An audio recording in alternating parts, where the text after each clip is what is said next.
Hey, Shalom. I'd like to give all praises to Yahweh, Bahasham, Yahweh Shai, Bahashem, Waha, Rachakadash. Double honors to the apostles of the great millstone who rule well. Peace and blessings to the Akim that are out here on the highways and byways. I'm doing the videos, pushing this word in truth and sincerity. This is the Mafia from the GMS Dallas camp. And wanted to just do a quick lesson in regards to what's going on over in Venezuela. As we see, the Venezuela, they had a coup that was happening this week, and it actually, I believe, it was a failed coup. But as the president Nicolas Maduro has mentioned, that this has been a coup that was brought to you and sponsored by Esau Edom through their power, which is America, the nation that's actually trying to perform the coup for their man to take over, Guaido, who was actually was in America. He actually got educated in America and then went back over and basically trying to say he deemed himself as president. And then you have, you know, America and other European nations are trying to vouch for him. But we see Nicolas Maduro, who was actually elected. They're trying to say that he's a dictator. Now, is he perfect? Hey, who is? But the thing is, he was elected and the people chose him. So why are you trying to go and dictate this man? One reason is for oil. Okay.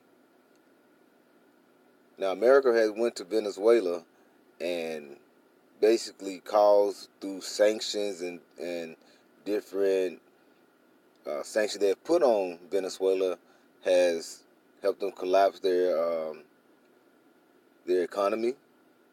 Okay, the value of their currency is no more.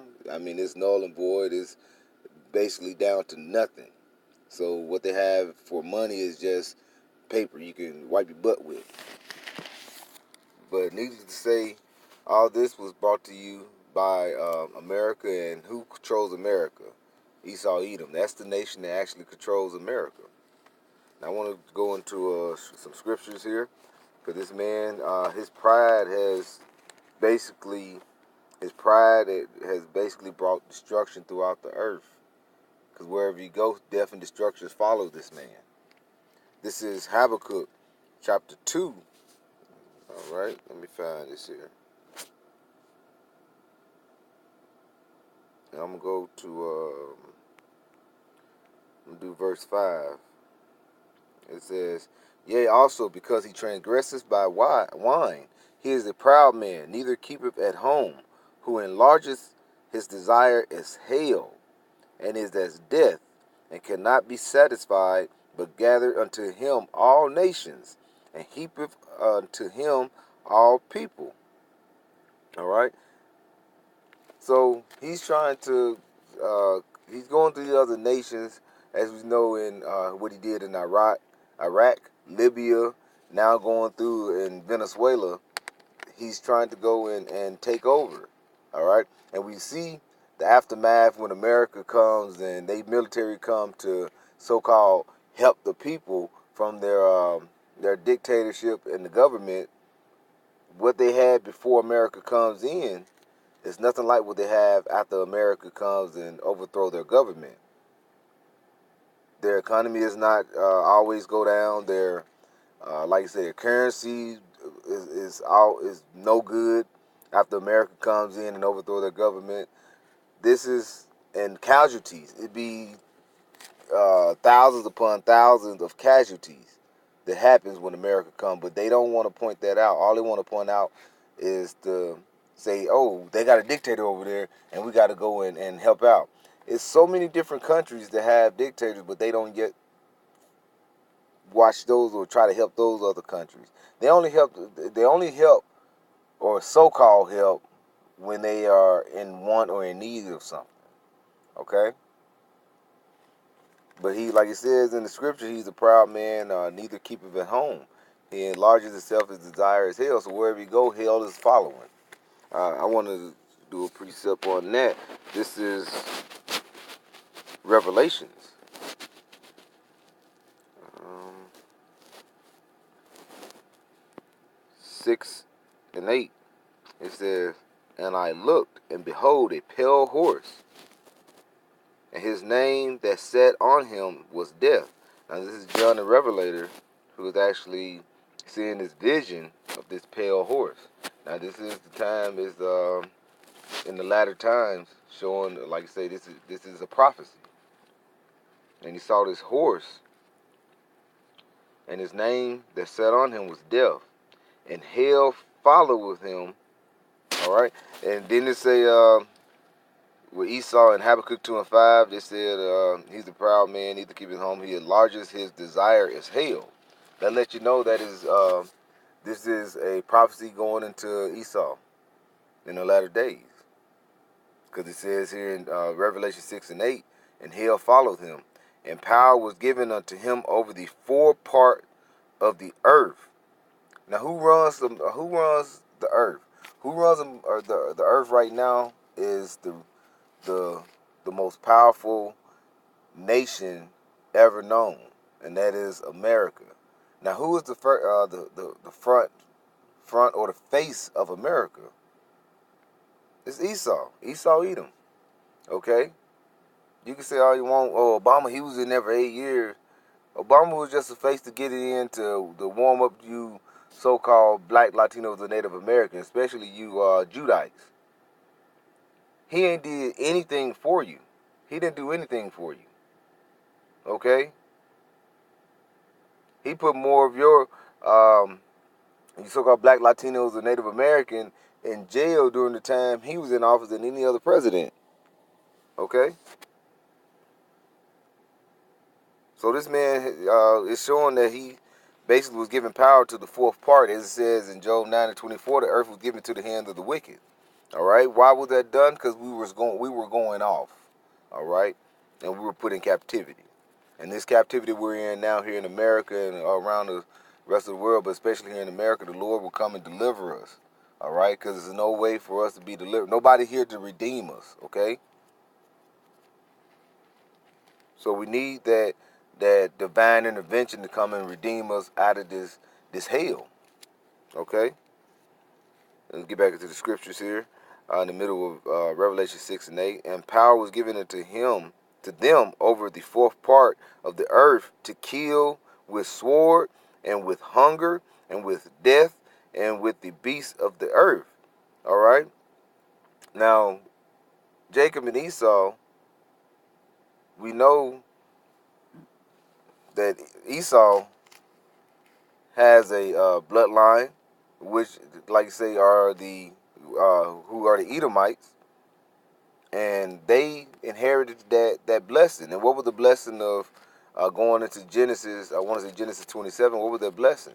The blessing for Esau was the sword. Okay, that was the sword, and they got that blessing, and they have utilized it throughout the day, today. Okay.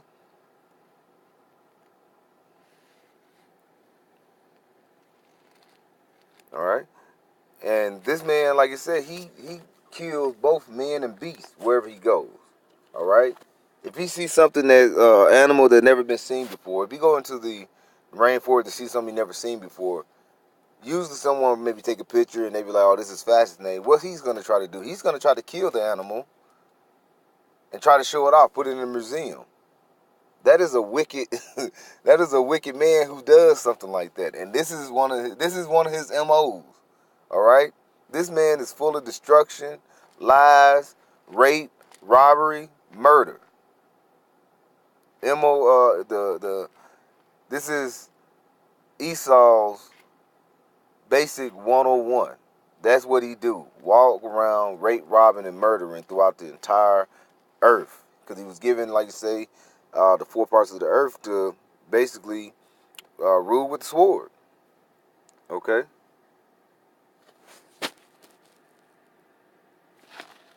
All right, and I want to get one more scripture here.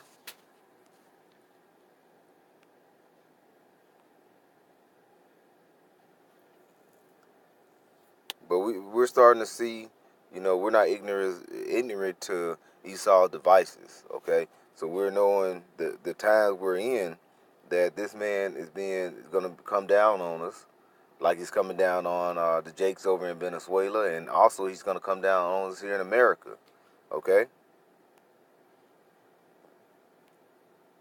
This is 2nd Ezra, chapter 15. Start at verse 14. Woe to the world and them that dwell therein. So woe is meaning destruction. All right. So so destruction to the world of death and to them that dwell therein. For the sword and destruction draweth nigh, and one people shall stand up to fight against another, and swords in their hands. All right.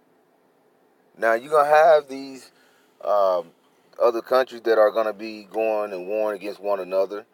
You got Russia, who's actually backing Russia and China actually backing Venezuela. That's why it hasn't been an all-out military a coup from America, because you have the backing of these larger nations or larger countries backing up Venezuela. All right, same thing that happened in Syria. America came in and into Syria, but Russia intervened, and that caused them to look back. But eventually, like you say, it playing chess. Eventually these powers are going to meet up. They're going to come up and they're going to have to bump heads eventually. And we're getting very close to it. We're right here on the edge of them two of these other powers meeting, and we see, as like you say, these other nations that are allies to America are basically stepping farther and farther away from America, because those allies are going to be allies that's who's going to be bombing America as well. Okay. But as we see that we're going to have the destruction, the sword and destruction draweth nigh, okay? This is verse 16. For there shall be sedition among men and invading one another, okay? America is going to be invaded, all right? This is this place has never been invaded since it became a power, okay? Going into World War I, all right? This is the only place that actually have used weapons of mass destruction like nuclear or atomic weapon. No other nation have done so. All right. So it's going to recompense what it has already done, but it's going to come back sevenfold. So you're going to have all these nations that's going to bomb America, and its targets will be hit. It won't be no target will be missed. Now America got bombs too. They got military and they got nuclear weapons as well. So you're gonna have other nations gonna be bombed as well. But this is gonna be a desolate heap here in America. Okay, this is Sodom and Egypt. And what happened to Sodom? Sodom was destroyed. It was put into ruins, and that's what's gonna come here. All right. And it says, back to 16, for there shall be sedition among men, and invading one another. They shall not regard their king nor princes, and the course of their actions shall stand in their power. All right? And this is what's coming to America, all right? And we see, like I say, America and Esau, Edom, we see the pride of them now going around, and they have the right man in office, eagle-faced Trump, who is an prime example of how Esau, Edom, how their pride is. Okay. So we just got to keep holding on and keep praying, Lord willing. This is this should be coming to a head soon. All right, and it should have destruction near you. Okay. And Lord willing, we those men will be delivered up and out of during the time of Jacob's trouble, be delivered up and out before the actual destruction comes and hits. And with that, I'd like to give all praise to Yahweh, Bahashem, Yahweh Shai, Bahashem, Rachach Kadash, double honors to the apostles of Great Millstone who rule well. Peace and blessings to the Akim that are out here on the highways and byways, pushing this word in truth and sincerity. Shalom.